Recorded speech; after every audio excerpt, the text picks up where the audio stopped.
these problems seen during the generation of electricity, once the electricity is produced, can the households afford the electricity? And can the households afford appliances to make use of the clean energy? So what we're trying to say is that electricity generation is not the end. It's a means towards an end.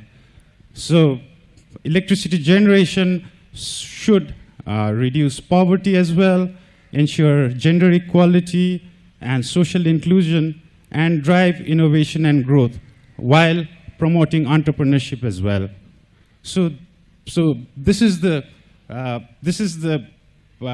core area where we'll be having our discussions on. So let me introduce you to our panelists. First of all, we have Mr. Kulman Ghising. I think everyone knows who he is. He is the managing director of the Nepal Electricity Authority. He's very well known from ending load shedding in Nepal, turning the state-owned NEA from loss-making entity into a profit-making body, and reducing electricity leakage in supply system from around 26% to around 14% now. Well, actually, that's the job every MD of NEA should have done. But since he's done it, he's generated hope among us. Hope that, yes, systems can change if right people are in the right places. So thank you, Mr. Ghising, for generating so much of hope among the youngsters. That's why he's become a celebrity now. I saw him taking selfies with almost like all the attendants here. So next, we have Priyantha. I'm sorry. So he's currently the director of South Asia Energy Division of the Asian Development Bank. He's also the founder, Director General of the Public Utilities Commission of Sri Lanka. He has contributed extensively in energy sector policy and regulatory activities and has co-authored over 75 publications. And next we have Soma Dutta, who works on cross-cutting issues of gender, poverty, and development in the context of energy access. We also refer her to as the gender equality and social inclusion expert. So now, let me first ask this question to Mr. Ghising. हामीले अब load shedding त अन्त गरौँ. अब तपाईहरुको plan भनेको चाहिँ energy consumption कसरी बढाउने भन्नेमा केन्द्रित रहने छ भन्नुभएको छ. त्यो एनर्जी कन्जम्पसन बढाउनको लागि चाहिँ तपाईहरुको रणनीतिहरू कार्यक्रमहरू के छन् अलिकति प्रकाश पारिदिनुहुन्थ्यो कि? धन्यवाद. सर्वप्रथम यहाँ उपस्थित सम्पूर्ण दाजुभाइ दिदीबहिनीहरुमा मेरो नमस्कार. म 3 वर्ष अगाडि पनि यही फोरममा यहाँ बोलेको थिएँ, केही कमिटमेन्ट पनि गरेको थिएँ र ती कमिटमेन्टहरू मेरो विचारमा हामीले त्यसलाई फुलफिल पनि गरेको जस्तो लाग्छ. अब त्यो बेला म कार्यकारी निर्देशक भएको 3-4 महिना मात्रै भएको थियो र सबैलाई लोड सेडिङ अन्त्य हुन्छ कि हुँदैन भन्ने एउटा कौतूहलता धेरै थियो. अब करिब 3 वर्ष 4 वर्ष पुग्न लाग्यो. लोड सेडिङ अन्त्य भएको छ, त्यसलाई कन्टिन्युअस रूपमा हामीले सस्टेन गरेका छौँ.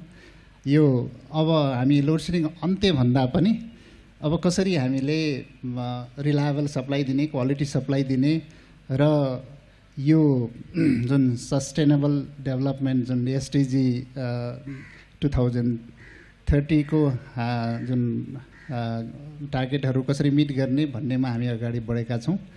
र त्यो बेला मलाई एउटा क्वेसन सोध्नु भएको थियो, विद्युत प्राधिकरण एउटा घाटाको संस्था, तपाईले कहिले चाहिँ नाफामा लानुहुन्छ भनेर सोध्नु भएको थियो अमितजीले. यो म अहिले त भन्न सक्दिनँ, म 1 वर्षभित्र नाफामा लान्छु भनेका थियौँ. हामीले 9 महिनाभित्र विद्युत प्राधिकरण 9 अरबको घाटाबाट नाफामा लाग्यो र अहिले करिब 9 अरबको नाफामा हामी छौँ र यो नाफा विद्युत प्राधिकरणको एउटा जुन फाइनेन्सियल हेल्थ हो धेरै राम्रो अवस्थामा जाँदैछ भन्ने एउटा मेसेज हो। यो त्यतिकै भएको थिएन। यो लोड सेडिङ अन्त्य यो वास्तवमा एउटा रिजल्ट देखिएको हो। त्योभित्र धेरै सुधार गर्नुपर्ने आवश्यकता थियो, त्यो हामीले गरेका छौँ। अब लोड सेडिङ त्यो बेलाको च्यालेन्ज 3टा भनेका थियौँ।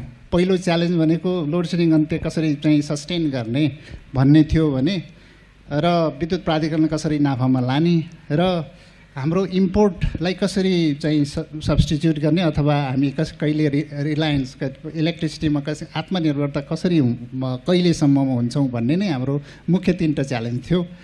अहिले वास्तवमा हाम्रो च्यालेन्ज रिभर्स भएको छ। अब लोड सेडिङ अन्त्य होइन, लोड सेडिङ अन्त्य त भएको छ। अब हामीले जेनेरेटेड इलेक्ट्रिसिटीलाई कसरी खपत गर्ने भन्ने एउटा मुख्य च्यालेन्जको रूपमा आएको छ आगामी दिनमा।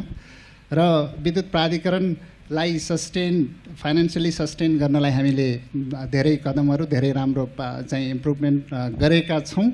र नेपाललाई लोड सेडिङ अन्त्य हुँदै नेपालकै इलेक्ट्रिसिटीमा चाहिँ हामी सेल्फ रिलायन्स कसरी गर्ने र कहिलेसम्ममा हुने भन्ने कुरामा हामी करिब त्यो दिशामा अगाडि बढिसकेका छौँ। बर्खामा हामी आफै आत्मनिर्भर भइ नै सकेका छौँ र हिउँदमा पनि हामी आगामी दिनमा चाहिँ आउँदा वर्षमा हामी करिब हामी आत्मनिर्भरतातिर अगाडि बढ्छौँ। र यो वर्ष मात्रै हामीले वेट सिजनमा हामी केही एक्सपोर्ट गर्न पनि सफल भएका छौँ। यो 3टा च्यालेन्ज, अहिलेको च्यालेन्ज हामीले रिभर्स भएको छ। भएको हुनाले यो आगामी दिनमा हामी के गर्दैछौँ त भन्ने कुरा चाहिँ एउटा महत्त्वपूर्ण हो। उहाँले सोध्नुभएको क्वेसन एउटा जेन्युन क्वेसनमा चाहिँ हामी मुख्य गरेर डिमान्डलाई कसरी बढाउने, डिमान्डलाई स्टिमुलेट कसरी गर्ने भन्ने कुरामै हामी अहिले फोकस गरिरहेका छौँ। मागको व्यवस्थापन सँगसँगै मागलाई कसरी बढाउने। हिजो त्यो बेला आउँदाखेरि मैले के रिक्वेस्ट गरेको थिएँ यहाँ आम दाजुभाइ दिदीबहिनीलाई भने, हामीलाई सहयोग गरिदिनु होला, लोड सेडिङ हामी अन्त्य गर्छौँ, तपाईँले खपत कम गरिदिनु होला र बेलुकाको पिकमा चाहिँ अप्लायन्सेसहरू नचलाइदिनु होला र इनर्जी इफिसियन्ट रूपले चाहिँ चलाउनु होला भनेर भनेका थियौँ। आज मैले त्यो भनिरहेको छैन। अब खपत बढाउनुहोस्, तपाईँहरूले खपत गर्नुहोस्, खपत बढाउने काम चाहिँ तपाईँहरूबाट गर्नु पऱ्यो। अब डिमान्ड बढाउनु पऱ्यो भनिरहेको छौँ। आजको हाम्रो जुन रिक्वेस्ट तपाईँलाई रिभर्स भएको छ। त्यो भएको हुनाले खपत बढाउनलाई त्यत्तिकै खपत बढाउँ भनेर हामीले खपत बढ्ने अवस्था छैन। हामीले खपत बढाउनलाई धेरै मेजर्सहरू गर्दैछौँ। पहिलो कुरा इन्फ्रास्ट्रक्चरहरू बढाउँदैछौँ, ट्रान्समिसन डिस्ट्रिब्युसन सबस्टेसन धेरै ठाउँमा हामीले अपग्रेडेसन गर्दैछौँ। एडिबीले पनि धेरै ठाउँमा सहयोग गरिरहेछ। एडिबीको वास्तवमा भने करिब 1 बिलियनको सपोर्टमा हामीले धेरै कामहरू गरिरहेछौँ र हाम्रो इन्टरनल रिसोर्सबाट पनि धेरै एक्सपान्सनहरू अहिले सप्लाई साइडभन्दा पनि डिमान्ड साइडमा हाम्रो इन्फ्रास्ट्रक्चरको डेभलपमेन्ट म्यासिभ रूपमा भइरहेको छ।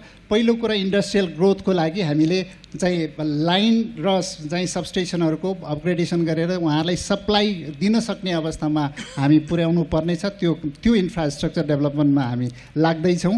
र अर्को कुरा भनेको हामी डिमान्ड बढाउने भनेको डिमान्डलाई स्टिमुलेट कसरी गर्न सकिन्छ भन्ने सबै सेक्टरमा इनर्जी भनेको हामी इलेक्ट्रिसिटी मात्रै होइन, इनर्जी भनेको हामीले कन्ज्युम गरेको आजको इनर्जी भनेको फोसियल फ्युल जुन हामीले पेट्रोलियम प्रडक्ट इम्पोर्ट गरिरहेको छौँ, ग्यास इम्पोर्ट गरिरहेको छौँ, यो चाहिँ म्यासिभ इलेक्ट्रिसिटी भन्दा पनि धेरै गुणा चाहिँ हामीले त्यो कन्ज्युम्सन गरिरहेछौँ। नेपालको इलेक्ट्रिसिटीलाई जति इलेक्ट्रिफाई गर्न सक्यो, इलेक्ट्रिसिटीमा हामीले बढी चाहिँ कन्ज्युम्सन गर्न सक्यो, यस्ता डिपेन्डेन्सीबाट हामी मुक्त हुन्छौँ। भन्नुको मतलब हामीले ट्रान्सपोर्टेसनमा इलेक्ट्रिफाई गर्नु पर्यो, कुकिङमा, हिटिङमा, कुलिङमा सबै क्षेत्रमा इलेक्ट्रिसिटी युज गर्यो भने मात्रै हामी इनर्जीमा चाहिँ डिपेन्डेन्सी घट्छौँ। र गत सालको र यसपालिकै चौमासीको कुरा गर्दाखेरि फोसिल फ्युल पेट्रोलियम र ग्यासमा हाम्रो चाहिँ इम्पोर्ट धेरै घटेको छ। त्यसको अर्थ के हो भने इलेक्ट्रिसिटीमा हामी डिपेन्डेन्सी बढ्दैछौँ। त्यो भएको हुनाले हामीले जति इलेक्ट्रिफाई गऱ्यौँ, इलेक्ट्रिसिटीमा युज गऱ्यौँ, हाम्रो इनर्जी खपत हुन्छ, इलेक्ट्रिसिटी हाम्रै जेनेरेसन खपत हुन्छ। मैले भनेको मतलब अहिले नै हामी सफिसियन्ट भइसकेका भनेको छैनौँ, तर जेनेरेसन प्रोजेक्टहरू यति धेरै आउँदैछ, 1 वर्षमा 1000 मेगावाटभन्दा जेनेरेसन आउँदैछ, त्यो खपत गर्नु हाम्रो पहिलो दायित्व हो। अर्को, अब इलेक्ट्रिफाई गरेर मात्रै पनि भएन, अब हामी डिमान्ड स्टिमुलेट कसरी गर्ने भनेर नेपालको इलेक्ट्रिसिटीको हाम्रो टेरिफलाई कसरी एडजस्टमेन्ट गर्ने। अहिले जति तपाईँले खपत बढाउँदै गयो त्यति नै प्राइस एकदम हाई छ भनेपछि हिजो लोड सेडिङ हुँदाको चाहिँ टेरिफ स्ट्रक्चर थियो, महसुल त्यही हिसाबले डिभाइस गरेका थियो। अब हामी लोड सेडिङ अन्त्य भइसकेपछि खपत बढाउनलाई के भने जति खपत बढाउँदै गयो त्यति नै प्राइस घटाउनेतिर हामी लाग्दैछौँ। त्यो भएको हुनाले प्राइस पनि खपत बढ्यो भने अब प्राइस घटाउने त्यो टेरिफको चाहिँ मेकानिजम हामी चेन्ज गर्दैछौँ। र टाइम अफ द डे हाम्रो डिमान्ड र चाहिँ डेली डिमान्ड, आवरली डिमान्ड फ्लक्चुएटिङ छ, राति कम हुन्छ, दिउँसो कम हुन्छ र बेलुकाको पिकमा एकदम हाई हुन्छ।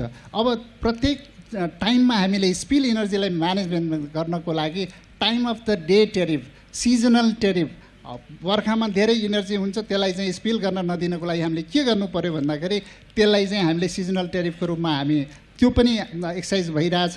टाइम अफ रातिको टेरिफ कम हुनसक्छ, दिउँसोको अलि कम र राति बेलुकाको पिकको अलि बढी हुनसक्छ। यो टेरिफ स्ट्रक्चरले पनि डिमान्डलाई स्टिमुलेट गर्छ। र इलेक्ट्रिकल भेहिकलहरूलाई, इलेक्ट्रिकल भेहिकल धेरै ठाउँमा बिहान मात्रै हाम्रो चाहिँ मेयर साहबसँग कुरा भएको थियो, इलेक्ट्रिकल भेहिकल यो पोखरालाई क्लिन सिटी, क्लिन इनर्जीको रूपमा कन्भर्ट गर्नु पर्यो भनेर त्यसको एउटै कुरा के हो भने इलेक्ट्रिकल चार्जिङ स्टेसनहरू ठाउँ ठाउँमा राख्यो भने इलेक्ट्रिकल भेहिकल आउँछ र त्यसले रातिको चार्जमा हाम्रो धेरै नै सिस्टमलाई पनि सपोर्ट गर्छ। र gas replacement, induction heating, induction कुकिङको कुराहरू आइरहेछ। अब इन्डक्सन कुकिङमा पनि जानुपर्छ। गाउँ गाउँमा इन्डक्सन ग्यास बोकेर 1800 पर्ने ग्यास बोकेर लगेर ग्यास बालिरहेको अवस्थामा हामी अब इलेक्ट्रिसिटीबाट सञ्चालन गऱ्यो भने त्यहाँबाट पनि डिमान्डलाई स्टिमुलेट गर्न सकिन्छ। यो पार्टमा हामी गइरहेछौँ भने सप्लाई साइडमा अब नेपालमा लङ टर्ममा हामीले चाहिँ सप्लाई साइडमा इलेक्ट्रिसिटी चाहिँ सेल्फ सस्टेन मात्रै होइन कि एक्सपोर्ट पनि गर्नुपर्छ भन्दाखेरि त्यो किसिमको चाहिँ जेनेरेसन हुनुपर्छ। रिजर्भर प्रोजेक्टहरू, पिकिङ प्रोजेक्टहरू र यो चाहिँ इन्डिया र बङ्गलादेश र यो एसियन रिजन, साउथ एसियन रिजनमा एक्सपोर्टको लागि चाहिँ कनेक्टिभिटीलाई बढाउनुपर्छ र मार्केटलाई इन्टिग्रेसन गर्नुपर्छ भनेर त्यो लाइनमा धेरै एक्सर्साइजहरू भइरहेको छ। आगामी दिनमा हामी त्यही लाइनमा अगाडि बढ्दैछौँ।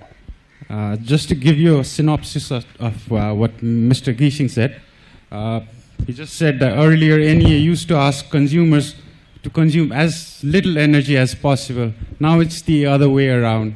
So NEA is now focusing on how to stimulate demand and wants the clean energy to be used in transport, cooking, and heating sectors. He also talked about introducing multiple tariff so as to increase consumption of energy.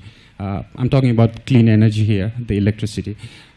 So while Nepal is talking about raising consumption of energy, the world is talking about using efficient use of energy, isn't it? Is it time energy efficiency? So could you just explain what energy efficiency is and why is it necessary? If you could give examples, that would be great. Thanks. धन्यवाद Rupak ji. Namaskar. And in my language, I say Ayubowan, which means Dirgayu. Thank you very much. And I am really glad to be here among these very distinguished panelists, particularly Mr. Kulman here, Kulman ji, who managed to, bring Nepal electric sector to such a height and get rid of all these power shortages and, in fact, turning around Nepal Electricity Authority. I would have loved to sit with managing directors like him in South Asia, which is quite rare, I must say. I'm handling whole of South Asia except Pakistan and Afghanistan. That means 6 countries I'm handling. I don't think any of the 6 countries we have utilities like NEA today in terms of overall achievements.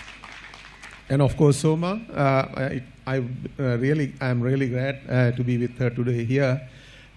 Probably most of you all would know Asian Development Bank emphasizes a lot on gender equality and social inclusion in all our projects, whether it's energy sector, transport sector, or any other. And in fact, Nepal was the first country which really integrated gender equality and social inclusion in an energy project. And I am happy that I was the project officer at the time, who handled that project. And Soma and others have been very helpful in getting that through. And Nepal Electricity Authority was the executing agency for that program. So that was the first ever in 2011. And I'm really happy to be here with Soma in that sense. So overall, coming down to the specific of the topic, energy efficiency. In very simple terms, energy efficiency means you get something done, but not cutting down what you really want to get done, but with the minimum amount of energy if possible. A very simple example is lighting. I am sure most of you all, when you were small, you would have used what you call incandescent lamps, the standard electric bulb. But now probably most of you all use what you call CFLs, compact fluorescent lamps. If you look at the light output, probably you have the same light output or maybe even better light output in compact fluorescent lamps, or now LEDs. But if you look at the energy consumption in each of those, the incandescent lamps, the compact fluorescent lamps, and LEDs, you can see energy consumption has gone down drastically. From incandescent lamps to CFL, probably it's gone down by 80%. And from CFLs to LED even further. So this is called energy efficiency. Energy efficiency does not mean that you cut down your comforts, you cut down your output as such. You get the same output with lesser amount of energy. That's exactly what one should promote. So Nepal, as a developing member country, obvious developing country, of course, needs more and more energy to power its economy. If you have more industries, you will need more energy. When you improve your living standards in the communities, obviously you will need more energy. But if you use that energy in the most energy efficient manner, you will have more comfort with lesser amount of energy, or you will utilize energy in the economy in the most optimal manner, which means you can get better economic growth, better economic output with lesser amount of energy.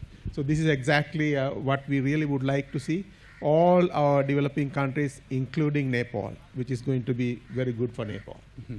I'd like to request our panelists to make brief statements, probably 2 to 3 minutes max, because we have time constraints. So Soma, while we're talking about all these big issues about raising consumption of energy and energy efficiency, we should not also forget the poor, the vulnerable, and the disadvantaged groups, right? So as an expert on gender equality and social inclusion, what kind of, how do we ensure access to clean energy to these excluded groups? Thank you, Rupak ji. It's indeed a pleasure to be with this august panel. Nepal is a second home to me. I belong to Bengal and I spend every second or third month in at least a few days in Nepal. So it's, as always, very nice to be here. To respond to your question, let me start by saying that energy is a service, unlike many other things. We don't need kilowatts or megawatts for its own sake. We need energy for our children to study in the evenings. We need energy for lifting water to reduce the time spent by women to collect water, and so on. So there are multiple uses. And hence, as long as there are inequities in a society, there will be issues like that which affect access to energy. And these issues really determine to what extent people are able to access it, means getting it in the first place, buying it, and using it. The MD spoke about demand issues, that we want to increase demand of energy. How do we increase demand of energy? One way is to shift people from using electricity from lighting alone to other uses. What are these other uses? Some of these other uses are mills, using electricity in agriculture and so on. So what we in energy sector call productive use of energy. Now, who can afford productive use of energy? you need a certain level of income, right? Because it's not just energy input, it's also being able to make investment in agriculture, having the investment to make use of machinery, etc., etc.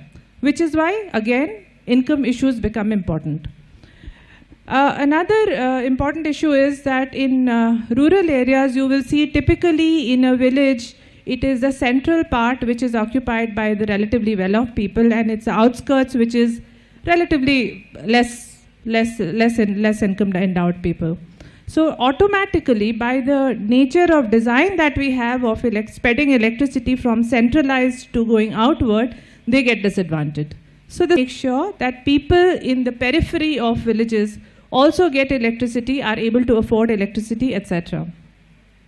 And another issue in this is, as like most of South Asia, the women's literacy in Nepal is around 66-67%, which is almost 20% less than men's literacy rates. Now this really, what it translates into, what it means is that women are also able to participate less in the labor force. Now let's take the example just of Nepal Electricity Authority. Nepal Electricity Authority has in its workforce 12.68% of women. It might sound low, but let me state it is among the best in the region, right? This is a socio-economic issue. It's a gender issue that out of every 100 employees who are giving you energy, we are able to have only 13 women in that. And in that 13 women also, in that percent also, majority are in non-technical positions. Of course, we have to recognize that the women who are in technical positions are doing extremely well, but there are constraints. So this is also a socio-economic issue. And finally, I think Rupak ji said himself that when NEA or when a new electricity project is started in an area, people get affected. We know that. There is the issue of compensations, right? Compensation is, by law, is linked directly to land ownership. Now, land ownership is a socio-economic issue.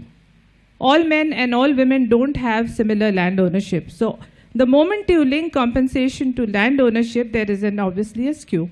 So these are just some examples of the kinds of socio-economic issues that are important and that must be addressed, because we want women to benefit, men, women, people of all classes and castes to benefit from electricity.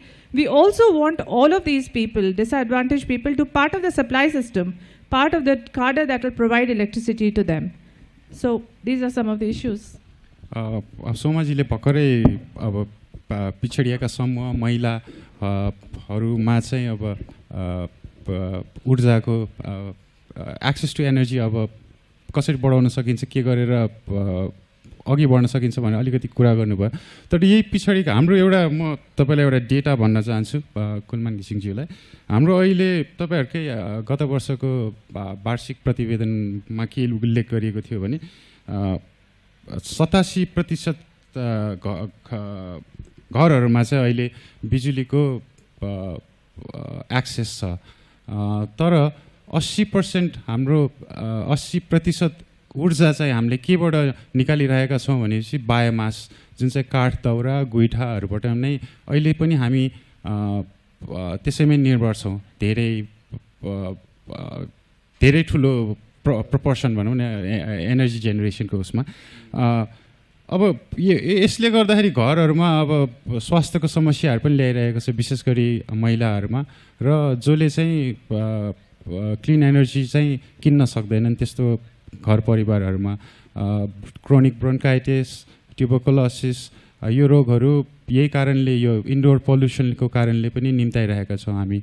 एनइएको यसमा कुनै केही लक्ष्य छ, अब कसरी चाहिँ यो बायोमासको खपतलाई चाहिँ घटाएर हाम्रो हाइड्रो इलेक्ट्रिसिटी घर घरमा पुर्याउनको लागि त्यस्तो केही टार्गेट अथवा त्यस्तो केही प्लान छ भने भनिदिनु होला प्लिज। धन्यवाद। अहिलेको ग्लोबल इनर्जी ट्रान्जिसनको सिनारियोमा हामी ट्रान्जिसन के गर्दैछौँ भन्दाखेरि इलेक्ट्रिसिटी चाहिँ क्लिन इनर्जी बाट सप्लाई गर्न हुने इलेक्ट्रिसिटी रिन्युएबल इनर्जीलाई फोकस गरेर इनर्जी इफिसियन्सी लगायत चाहिँ यो मेजर्सहरूलाई एडप्ट गरेर क्लिन इनर्जीतर्फ जाँदैछौँ, ओल्ड नै क्लिन इनर्जीतर्फ जाँदैछौँ। पेरिस एग्रिमेन्टले 40% क्लिन इनर्जी सबै कन्ट्रीहरूले गर्नुपर्छ भनेर भनेको छ भने अब इनर्जी सेक्टरमा हामीले जति पनि इलेक्ट्रिसिटी प्रड्युस गरिरहेछौँ यसलाई चाहिँ इलेक्ट्रिसिटीमा कन्भर्ट ट्रान्जिसन चाहिँ हामीले ग्यासबाट इलेक्ट्रिसिटी र यो भेहिकलहरूलाई इलेक्ट्रिकल भेहिकलमा कन्भर्ट गर्यो भने हाम्रो क्लिन इनर्जीको चाहिँ पोर्सन बढ्दै जाने हो। त्यसैले सबभन्दा बेनिफिट भनेको जेन्डरको इस्यु गर्दाखेरि इलेक्ट्रिसिटीबाट कुकिङ भयो भने सबभन्दा बेनिफिट चाहिँ वुमेन्सलाई हुन्छ। घर घरमा सबभन्दा बढी नेपालमा कुकिङ गर्ने भनेको वुमेनहरू नै हुन्। त्यो भएको हुनाले वुमेनहरूलाई चाहिँ यो बेनिफिटको लागि पनि हामी क्लिन कुकिङमा जानुपर्छ, इलेक्ट्रिसिटीको कुकिङमा, इन्डक्सन कुकिङमा जानुपर्छ भनेर हामीले चाहिँ त्यो कार्यक्रमहरू ठाउँ ठाउँमा रुरल एरियामा पनि ल्याइरहेको छ। त्यसले ग्यास र हाम्रो जुन ट्रेडिसनल इनर्जीको सोर्सहरू छ त्यसलाई चाहिँ रिप्लेस गर्दै जान्छ भन्ने तपाईँको कुनै लक्ष्य छ? जस्तै 10 वर्षमा भनौँ न बायोमासलाई चाहिँ क्लिन एनर्जीले रिप्लेस गर्ने कतिवटा घर परिवारमा चाहिँ रिप्लेस हुन सक्छ, त्यस्तो कुनै लक्ष्य छ एनइएको? अहिले सरकारले यो वैकल्पिक ऊर्जा र विद्युत प्राधिकरण मिलेर 3 वर्षभित्र देशैभरि हरेक 100% एक्सेस टु इलेक्ट्रिसिटी भनेर यो एउटा ठुलो क्याम्पेन गरिरहेको छ। यो वर्ष मात्रै हामीले 40 जिल्लालाई चाहिँ इलेक्ट्रिफाई गर्दैछौँ, 100% इलेक्ट्रिफाई। र 3 वर्षभित्र लास्ट 3 वर्ष अगाडि करिब 62% मात्रै हाम्रो ग्रिड कनेक्टिभिटी थियो भने अहिले करिब 80% पुगेका छौँ। र यो वैकल्पिक ऊर्जा सहित गर्दा 90% एक्सेस चाहिँ हामीले पुर्याएका छौँ भने यो ग्रिड इलेक्ट्रिसिटी जति हामी एक्सपान्सन गर्छौँ 3 वर्षभित्र गभर्मेन्टको टार्गेट 100% इलेक्ट्रिफाई गर्ने भनेको छ। त्यसले क्लिन कुकिङलाई चाहिँ सपोर्ट गर्छ। तर धेरै जसो इलेक्ट्रिसिटी अहिले पनि घरमा बत्ती बाल्नलाई मात्रै प्रयोग भइरहेको छ। मैले भनेको खाना पकाउनको लागि भनौँ न फर इक्जाम्पल त्यस्तो खाले क्लिन एनर्जीको एक्सेस चाहिँ उपलब्ध गराउनको लागि केही छ? त्यही भएर हामीले क्लिन कुकिङ यो इन्डक्सन कुकिङको लागि प्रमोसन गरिरहेछौँ। गभर्मेन्टले कुकिङको यो जुन इन्डक्सन कुकरहरू, इन्डक्सन हिटरहरू त्यसलाई चाहिँ भन्सार छुटदेखि लिएर नेपालमै पनि धेरै चाहिँ बनिरहेछ। सिजीबाट बनेको चाहिँ इन्डक्सन कुकिङहरू पनि अलि म्यासिभ रूपमा गएको भन्ने मैले सुनेको छु। र यो चाहिँ हामीले टेरिफमा पनि महसुलमा कि अहिले नै पनि विद्युत चाहिँ विद्युतमा पकायो भने ग्यासभन्दा सस्तो छ। तर अब यो टेरिफ स्ट्रक्चरलाई पनि सर्टेन युनिटसम्म चाहिँ हामीले चाहिँ कुकिङलाई सपोर्ट हुने गरेर टेरिफलाई पनि हाम्रो महसुललाई पनि त्यसलाई चाहिँ रिस्ट्रक्चरिङ गर्दैछौँ। त्यसले पनि त्यहाँ हाम्रो प्रमोसन हुन्छ। र यो गभर्मेन्टको र विद्युत प्राधिकरणको संयुक्त एफर्टमा यो क्लिन कुकिङलाई हामी अगाडि बढाउँदैछौँ। प्रियन्था, Mr. Ghising just explained how NEA is planning to replace use of biomass with clean energy sources. So NEA will food at least with clean energy sources. So in that regard, would you like to explain how these new households, these new consumers of NEA can make efficient use of energy? I know that you just explained the jump from fluorescent lamp to CFL or other type of bulbs have significantly reduced energy use. Would you like to give more examples on that regard? Yeah, I fully agree with Kulman ji that in countries like Nepal, we should encourage switching from imported, particularly fossil fuels, to indigenous clean energy sources. So you have enough hydro, a lot of hydro, whereas for cooking, you might import LPG. At the same time, you cut down a lot of forests or biomass is heavily used. So if you can avoid that and use clean energy like hydropower, that is the best thing to do.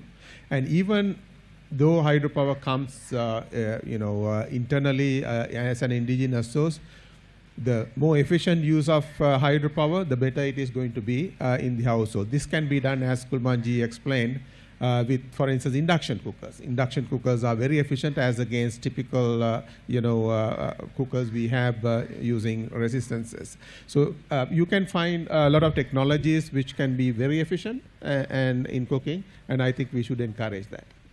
Well, Soma, when we talk about access to clean energy sources, of course, clean energy comes with a cost, isn't it? And when we talk about gender equality and social inclusion, we also focus on the issue of affordability for the poor, vulnerable, and the excluded groups. So how can we strike a balance? What kind of policies do you think we should frame to ensure that the poor, vulnerable, and the excluded groups get access to affordable energy? I would have liked to tell a story if there is time, but maybe not. Yeah, we only have 15 minutes. 15 minutes, okay.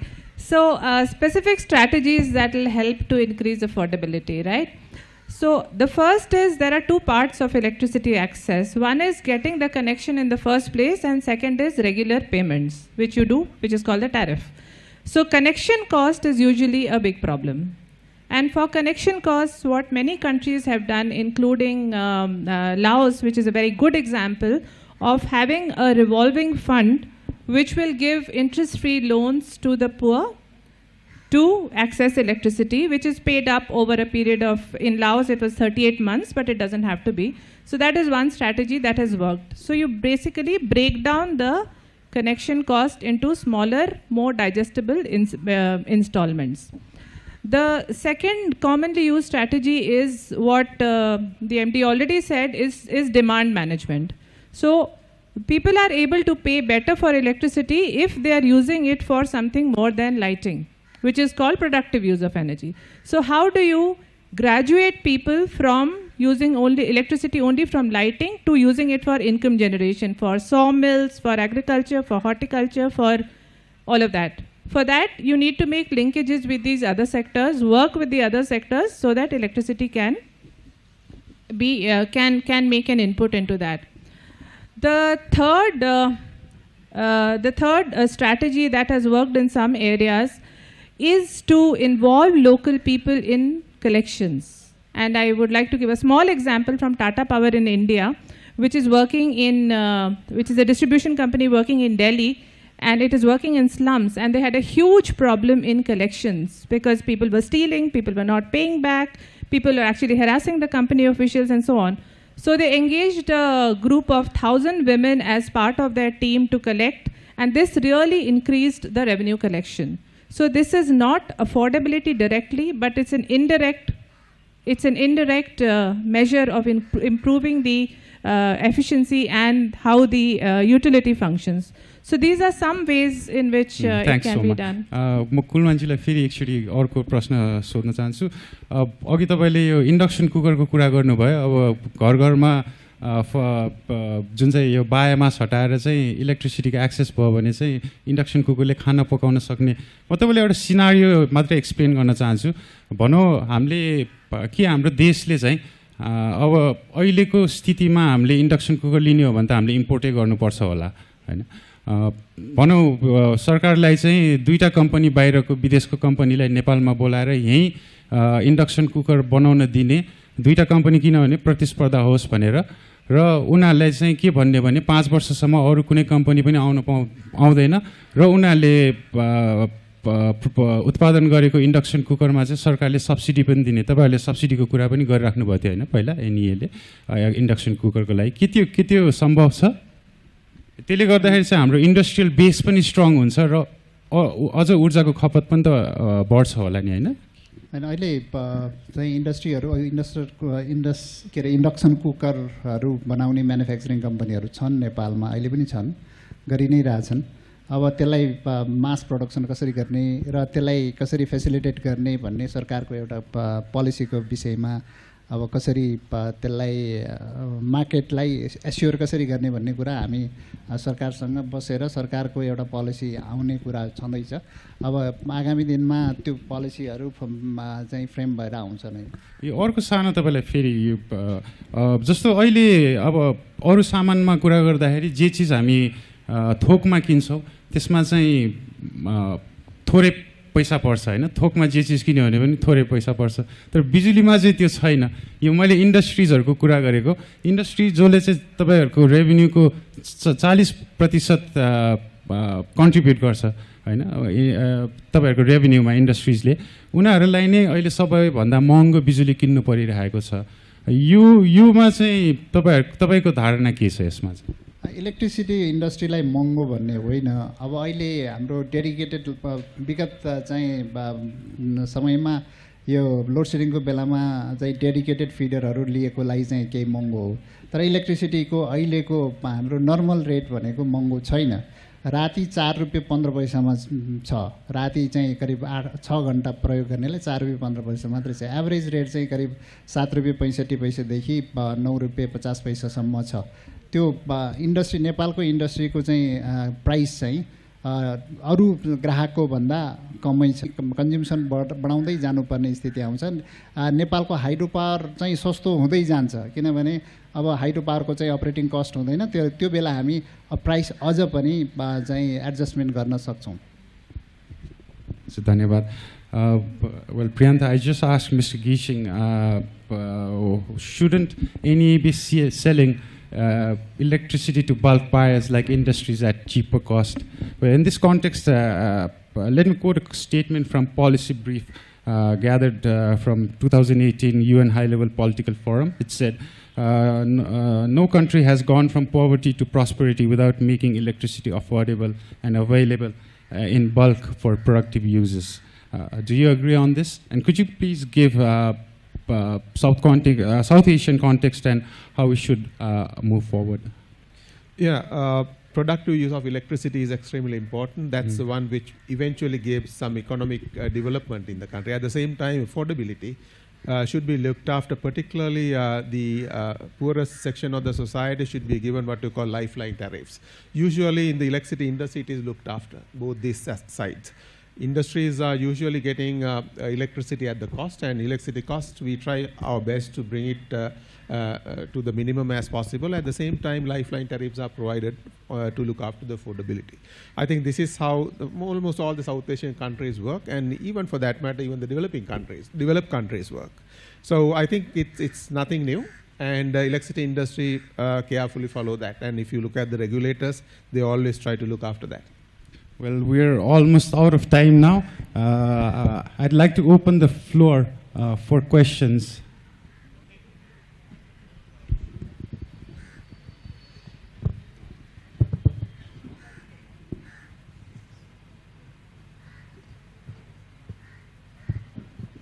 Namaste all. Kulman सरलाई question गर्न चाहन्छु। म पनि एउटा professional engineer 15 वर्ष काम गरेको private सेक्टरमा। मैले एनईएमा जुन कुलमान सरले भन्नुभयो कि 9 अरब रुपियाँ जुन घाटा थियो त्यसलाई हामीले परिपूर्ति गरेर 8 महिनामा हामीले गरेर देखाइयो र एउटा चाहिँ उहाँलाई म सल्युट पनि गर्छु।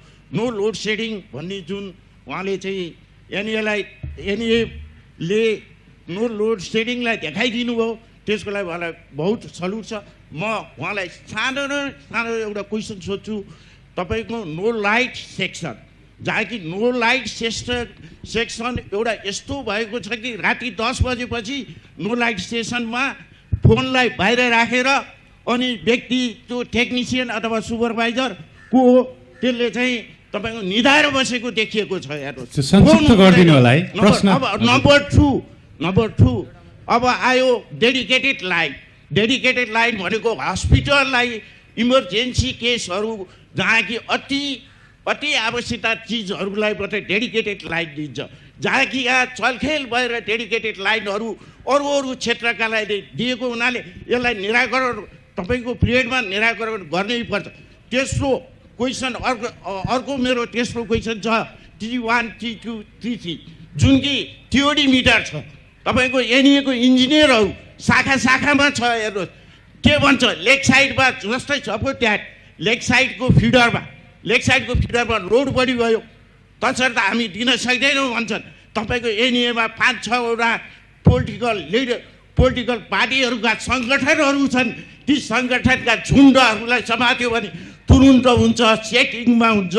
तपाईँको शाखाका इन्जिनियरहरू सेटिङमा घुस खाइरहेका हुन्छन्। यो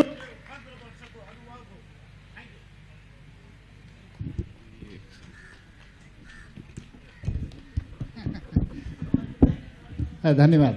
यो नो लाइटको कुरा जुन छ, हाम्रो सर्भिस डेलिभरीको कुरा मैले अघि नै भने, हाम्रो सर्भिस डेलिभरीमा केही कमी कमजोरी भएको होला। अब यो नो लाइट सिस्टमलाई हामीले इम्प्रुभ गर्नलाई अब हामीले सेन्ट्रलाइज्ड, अहिले जसरी टेलिकम्युनिकेसनमा सेन्ट्रलाइज्ड एउटा कल गऱ्यो भने त्यहाँ चाहिँ रेस्पोन्स हुनेछ। हाम्रो 24 आवर्स चाहिँ no light system, centralise system पनि गर्नलाई हामीले लागिरहेछौँ। यदि त्यस्तो भएको छ भने अहिले यहीँ अगाडि हुनुहुन्छ, नो लाइट सिस्टमलाई इफेक्टिभ बनाउनलाई म अझै तत्काल म निर्देशन दिन्छु। त्यो कुनै त्यस्तो चाहिँ सर्भिस डेलिभरीमा अप्ठ्यारो भएको छ भने। अर्को कुरा के भने डेडिकेटेड लाइनको कुरा आयो। यो डेडिकेटेड लाइन भनेको हिजोको चाहिँ लोड सेडिङको बेलाको डेडिकेटेड लाइनको चाहिँ हो।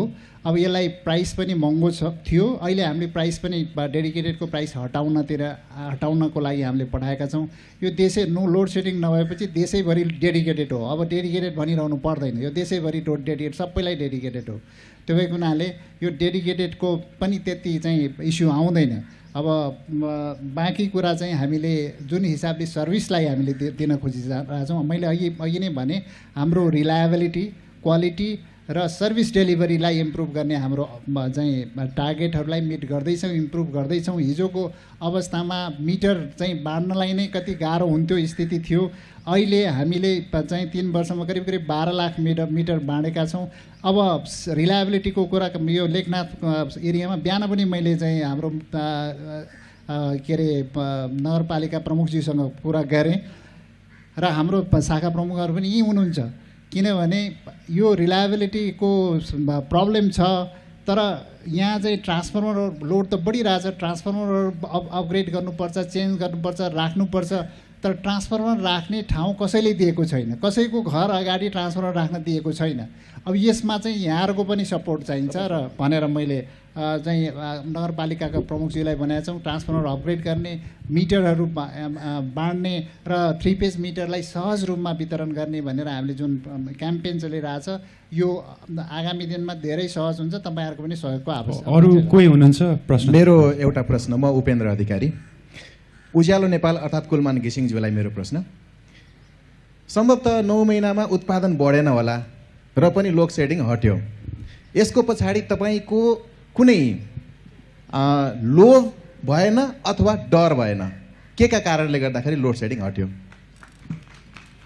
मैले यो क्वेसन तपाईँको जवाफ दिनलाई मलाई 2-3 घन्टा चाहिन्छ। अहिले स्टप भनेर आइसक्यो। त्यहाँ त्यो मैले अहिले धेरै एक्सप्लेन गर्न एउटै कुरा के हो भने लोड सेडिङ अन्त्य भनेको गर्नको लागि एउटै कुरा सप्लाई गरेर मात्रै पुग्दैन थियो। त्यहाँ धेरै कुराहरू थियो।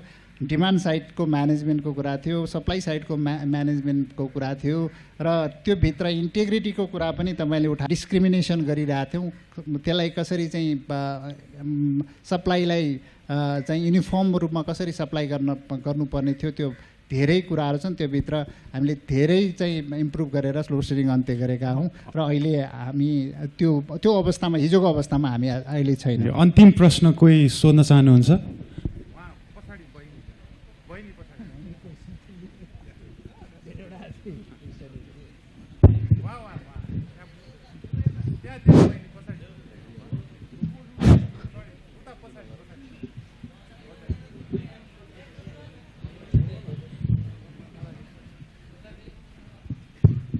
नमस्कार, मेरो क्वेसन चाहिँ कुलमान सरलाई छ।